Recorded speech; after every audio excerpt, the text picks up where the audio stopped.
주택 공급 정책에 대해서는 아시다시피 모두 다 수량을 얘기합니다. 안철수 후보 같은 경우에는 74만 6천 가구를 5년 내에 공급하겠다. 이런.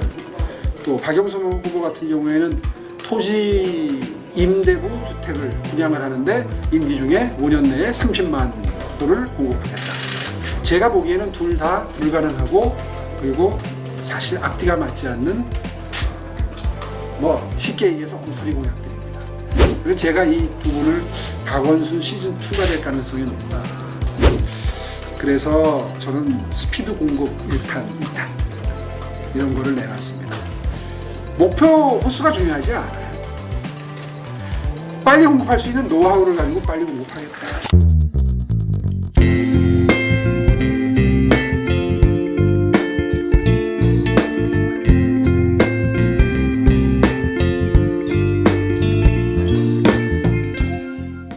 이번 선거를 출마하시면서 이 출마 각오 좀 여쭙고 싶습니다.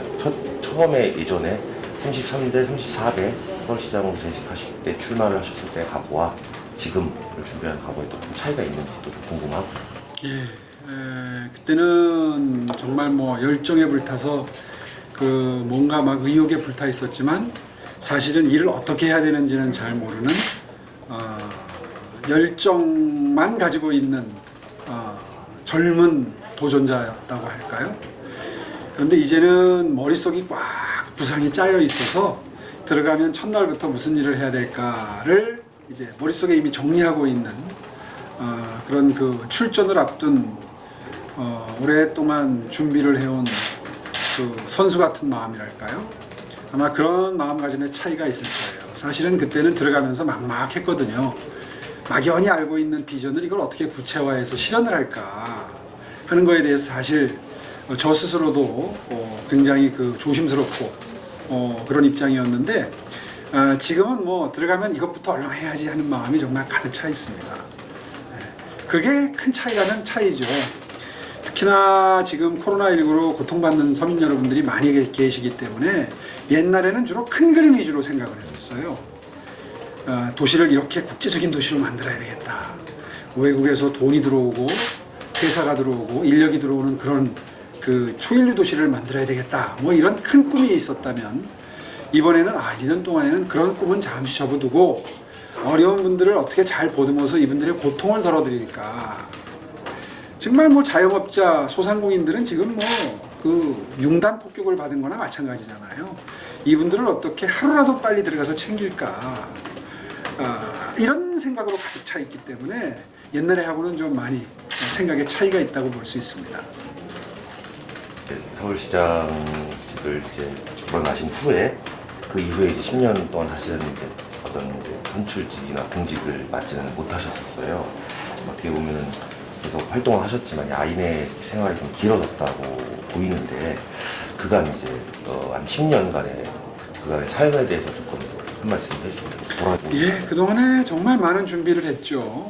실제로 국가 비전과 도시의 비전이 조금 다른 면은 있지만 또 그렇게 다르다고만은 볼 수도 없어요. 실제로 국가의 비전이 서울 같은 대도시 같은 경우에는 대도시의 비전으로 그대로 응용이 됩니다. 실제로 싱가포르 같은 도시는 인구 600만이잖아요.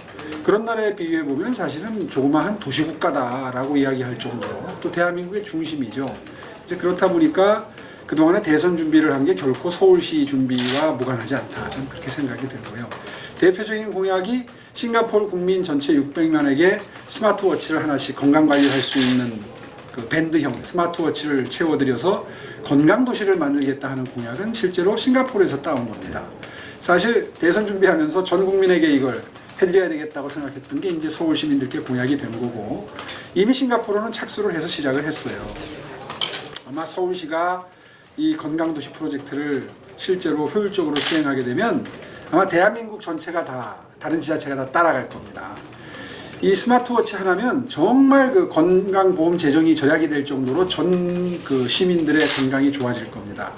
한 분 한 분마다 맥박수, 혈압 이런 것들, 그 다음에 이제 조금 더 나아가면 산소 포화도, 혈당, 그 다음에 매일매일 얼마나 걷고 뛰시는지, 숙면은 취하시는지, 수면 시간은 몇 분인지, 이런 게 다 기록이 돼가지고 개인별로 관리가 되기 때문에 뭐 의사 선생님 앞에 가가지고 설명할 필요도 없을 정도로 아마 가능할 거, 건강관리가 가능할 거고요.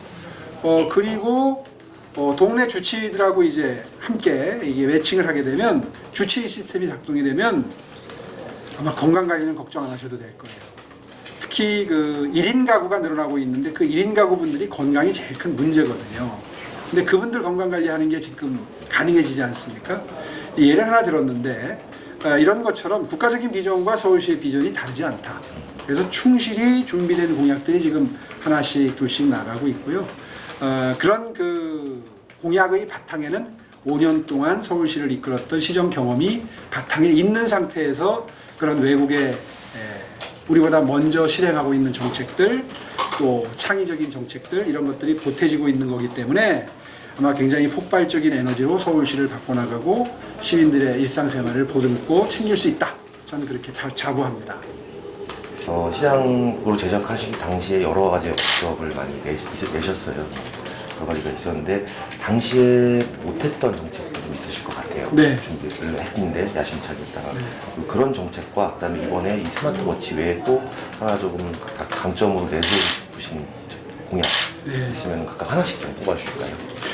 사실 서울 시내에 이제 대중교통 시스템으로 치면 전 세계 도시 어디와 견주어도 그다지 뒤떨어지지는 않는다라고 하는 아마 시민 여러분들의 평가, 긍정적인 평가가 물론 바탕에는 있습니다만 그럼에도 불구하고 인구 1,000만의 도시이기 때문에 교통 사각지대가 있습니다.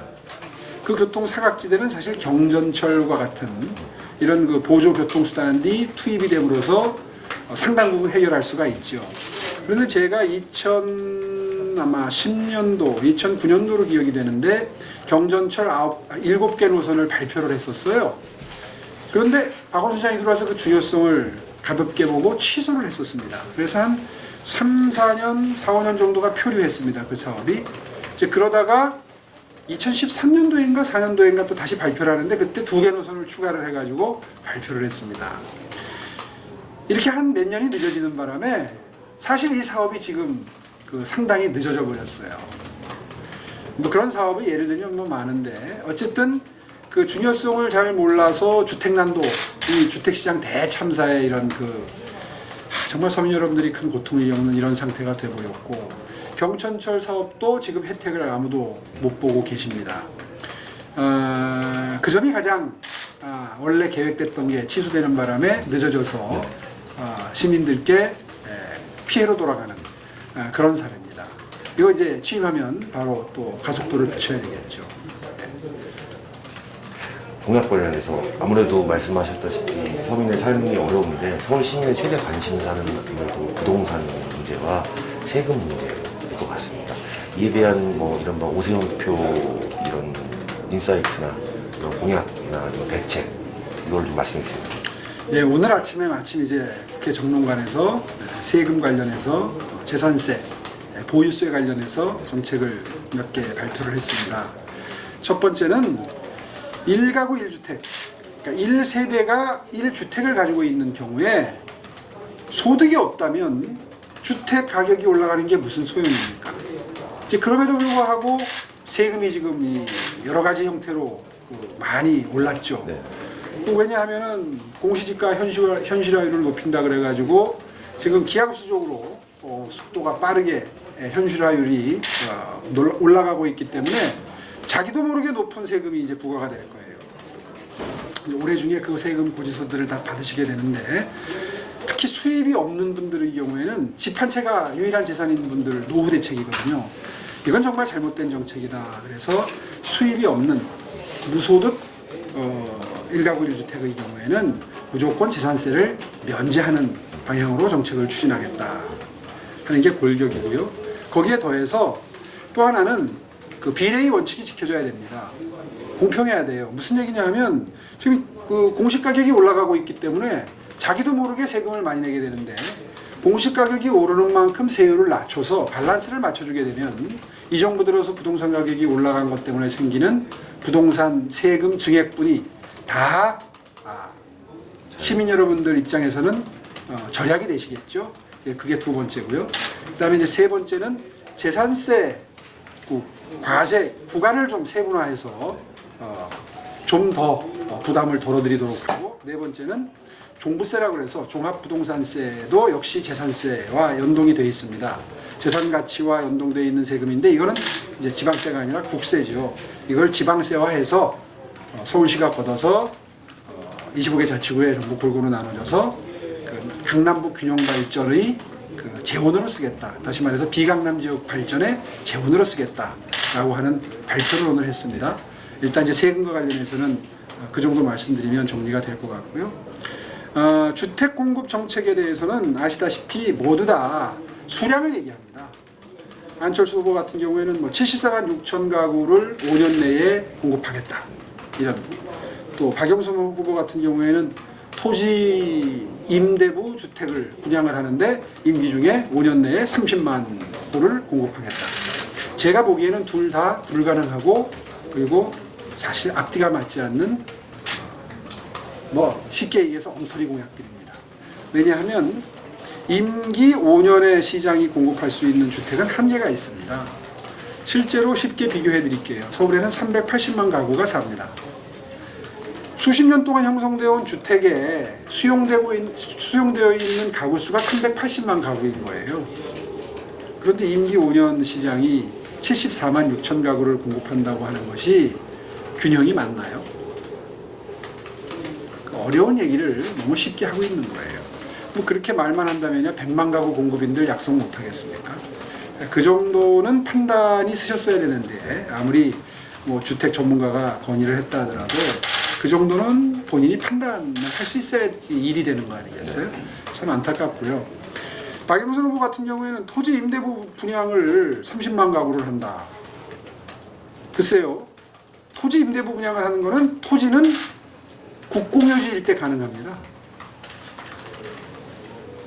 땅이 서울시 거라야 되는 거예요. 그래야 토지는 놔두고 토지를 임대하면서 건물만 분양한다는 뜻이거든요. 근데 서울시에 그런 땅이 없어요.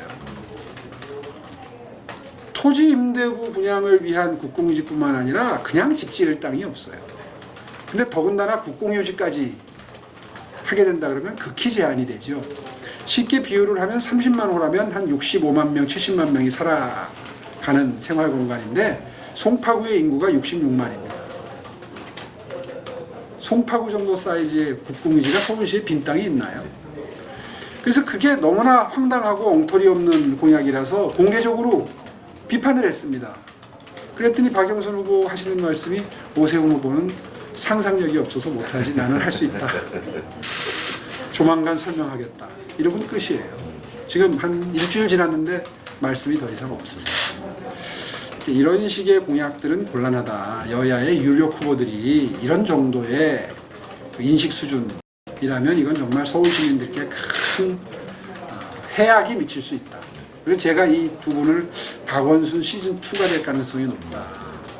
주택 공약은 주택 그 시장 대참사는 박원순 시장의 재건축, 재개발 적대 정책으로부터 시작됐던 겁니다.